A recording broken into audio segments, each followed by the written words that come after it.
Morning everyone, it's Tom from the London School, and a question that I get asked a lot, or I try and answer a lot, is about pricing sessions.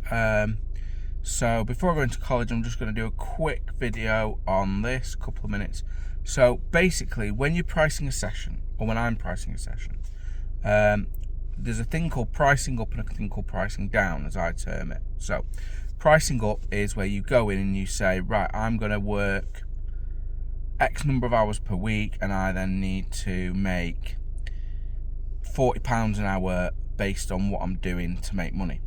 The problem is that for a lot of people, if they say, oh well, I need to make £40 an hour or £20 an hour or £10 an hour, whatever you're making, somebody goes, right, okay, so I now can do that and I can make money, and they go, great, it's simple. It's not, because that doesn't factor in where you're based, your clientele, your costs. It doesn't factor in the vehicle you run, all that lot. So that's pricing up. Pricing down, and this is the method behind it. So pricing down.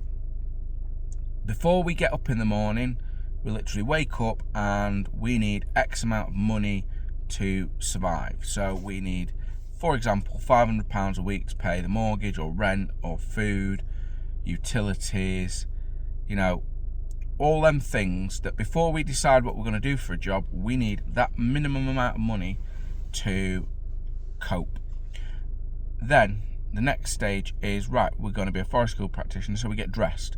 So you need to set a budget. So our initial thing is like £500 a week. That's £26,000 a year.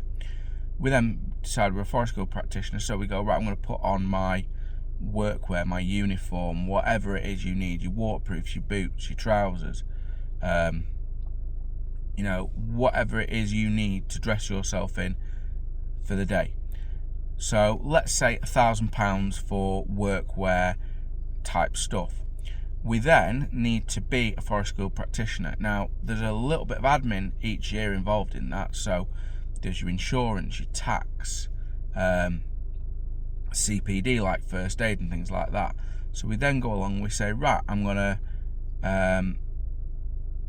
factor in those, let's say another £1,000 a year. So we're up to £28,000, and we've not even got out the door yet. We need to get to site, so we need a vehicle. So let's say car, tax, insurance, MOT, tyres, fuel, servicing.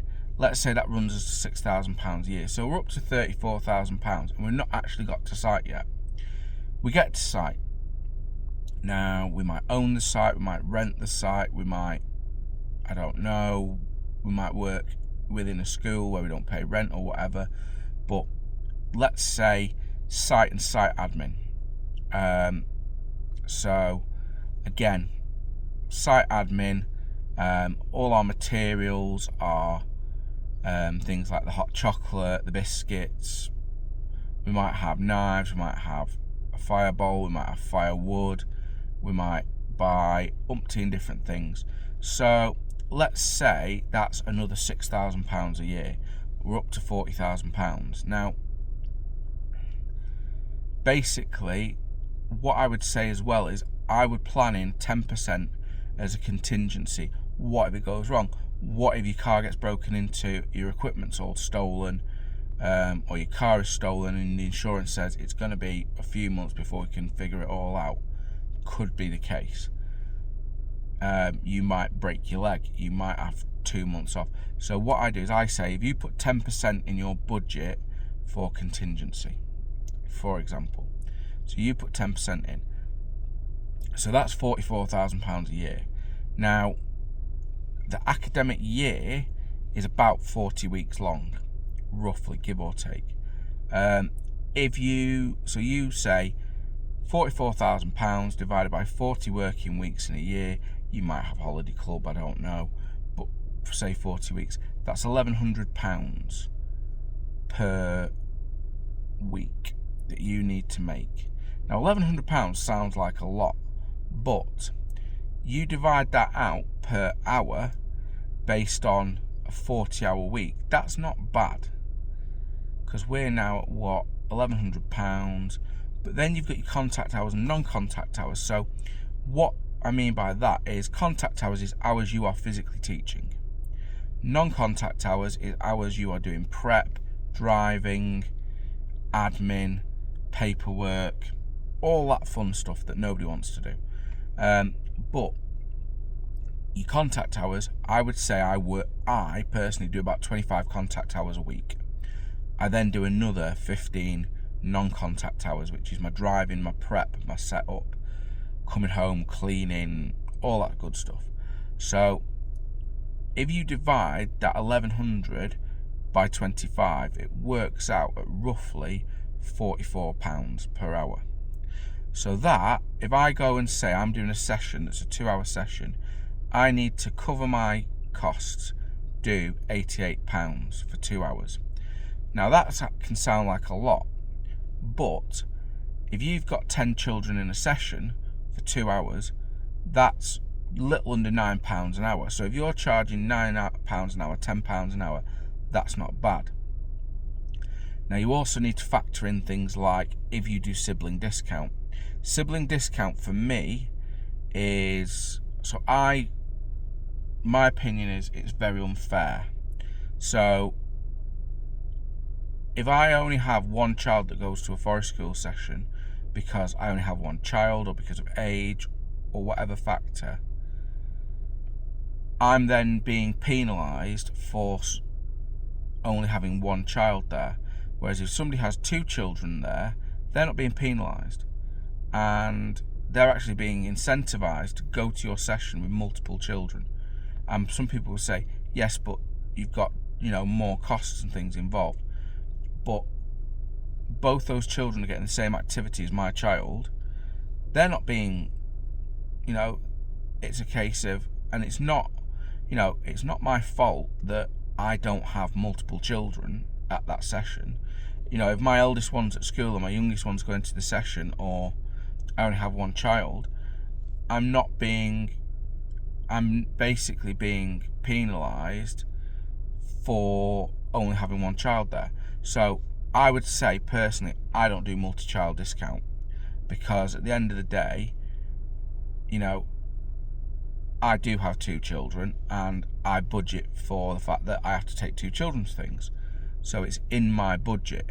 It's in that initial £500 a week that we're talking about, in your budget.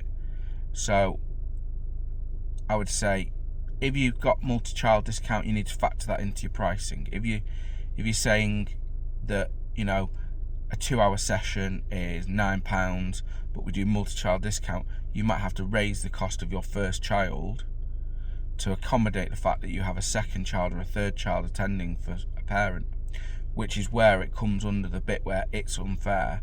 Because if you've got to raise your initial price to £12 to drop the second child price to £4,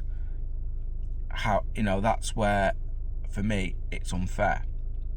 But to go back to the main point, pricing up versus pricing down, you then get a figure based off that of what you can charge. Now, you can adjust figures based on how much contact time you're getting. So if you're going to a school and running a 6-hour session, for you to say, I'm going to charge you £300 a day, a school might say that's unreasonable.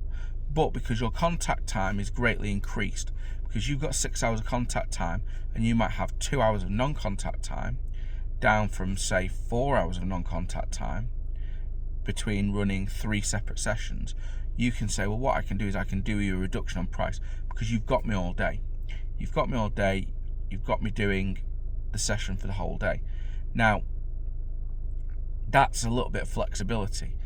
If you're running a holiday club, you might say, well, yes, it is £9 for 2 hours normally, but because you're here for the whole day, I'm not going to charge you, for example, I'm not going to charge you £27 for a 6-hour day, because of the way it works, I can charge £20. But I would also say, don't sell yourself short, because that's what a lot of people risk doing. Right, so that was a quick video on upselling versus downselling.